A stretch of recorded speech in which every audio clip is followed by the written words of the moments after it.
నొప్పి మాయం సర్జరీ దూరం మోకాలు మరియు నడుము నొప్పులను ఇకపై భరించాల్సిన అవసరం లేదు. ఆపరేషన్ లేకుండా అత్యాధునిక చికిత్స Indo British advanced pain clinic సంప్రదించండి 9807556889.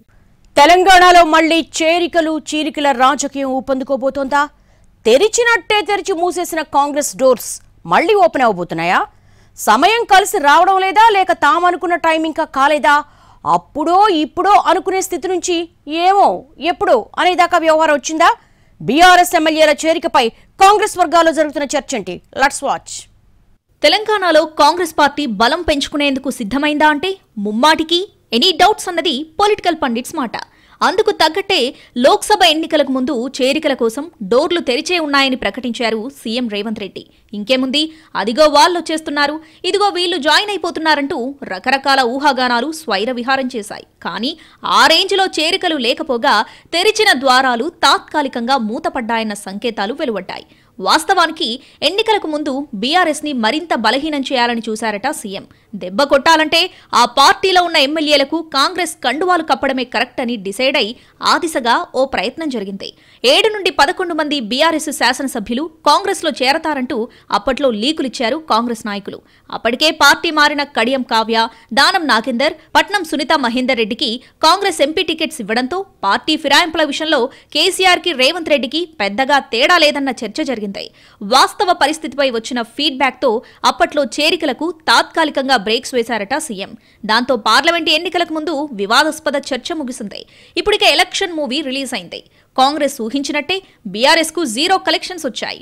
అంతవరకు ఓకే అనుకున్నా లోక్సభ ఎలక్షన్స్ లో బీఆర్ఎస్ ఓటు బ్యాంక్ బీజేపీకి ట్రాన్స్ఫర్ అయినట్టు అంచనా వేస్తున్నారు గాంధీ భవన్ పెద్దలు. ఓట్ల లెక్కలు కూడా దాదాపుగా అదే విషయం చెబుతున్నాయన్నది విశ్లేషకుల మాట.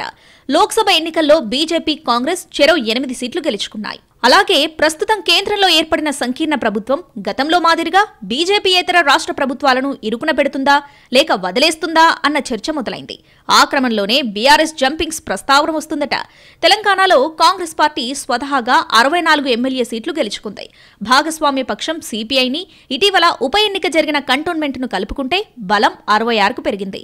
బీఆర్ఎస్ నుంచి పార్టీ మారి వచ్చిన 3తో కలిపితే మొత్తంగా కాంగ్రెస్ సర్కార్కు 69 మంది ఎమ్మెల్యేల బలం ఉన్నట్టు లెక్క. ఈ బలంతో ప్రభుత్వానికి ఎలాంటి ఢోకా లేదు. కానీ బీఆర్ఎస్ ఎమ్మెల్యేలు మరికొందరు కాంగ్రెస్ కండువా కప్పుకోవాలని ఉబలాట పడుతున్నట్టు ప్రచారం జరుగుతోంది.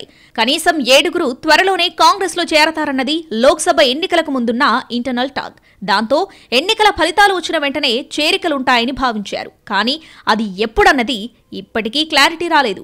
అలాగే మండలి నుంచి ఎమ్మెల్సీల చేరికలు కూడా ఉంటాయన్న టాక్ గట్టిగానే నడుస్తుంది. అక్కడ కీలక పదవిలో ఉన్న పెద్దలు కూడా పార్టీ మారేందుకు ఒప్పందం కుదిరినట్టు సమాచారం. అయితే ముహూర్తం ఎప్పుడన్న విషయంలో స్పష్టత లేదంటున్నాయి కాంగ్రెస్ వర్గాలు. అదే సమయంలో మరో మాట సైతం వినిపిస్తోంది.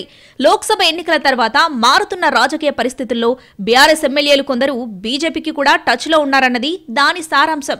ఇలా మొత్తంగా చూసుకుంటే తెలంగాణ రాజకీయం మళ్లీ చేరికలు చీలికల దిశగా అడుగులేస్తుందంటున్నారు పరిశీలకులు.